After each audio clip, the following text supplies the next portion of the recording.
Hey, David, whatever happened to Donald Trump's wall? And does it matter for 2020?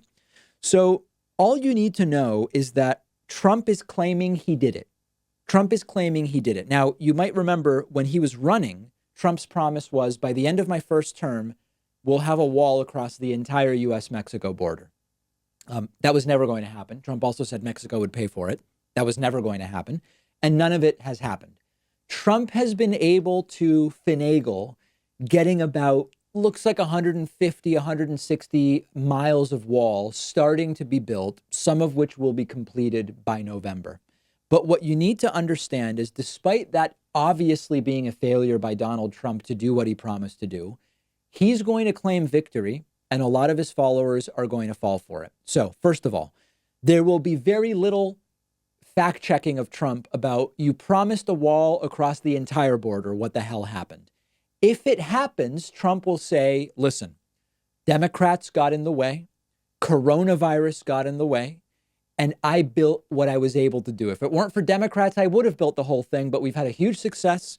We have 150 miles built or whatever, and I did everything I could, and it is a victory. We have more miles now than we ever had before. Blah, blah, blah, blah. You all get it, right? So he's going to claim victory no matter what, and that is all that matters. Optics is all that matters. It is this bizarre sort of like Rorschach test of a wedge issue. I had people calling me on live calls a year and a half ago, 2 years ago. There's this crazy a Republican caller, Doug, who sometimes calls in. He's from Southern California. And he was saying the wall, the wall, the wall, the wall. And I said, well, if Trump doesn't build the wall during his first term, will you still vote for him for re-election? And he basically said probably, which means that it doesn't really matter if he builds the wall. Even just claiming to have succeeded, despite the oppression of Democrats on the wall, most Trumpists are going to vote for him anyway because they see Biden as worse. It's an incoherent explanation that coronavirus and Democrats prevented him from building it.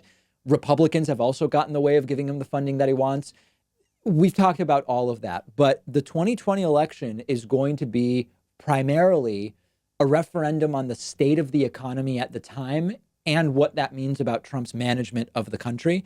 Of course, it'll be affected by coronavirus, but Trump's actual handling of the virus itself is mostly baked in already.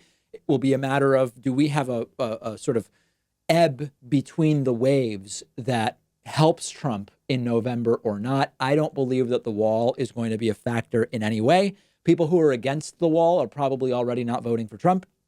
People who voted for Trump in 2016 and hear him say, we did it, I made 150 miles and we'll do more my second term, they're going to fall for it. I do not believe it's going to make a difference. If you disagree with me, I, of course, want to hear from you.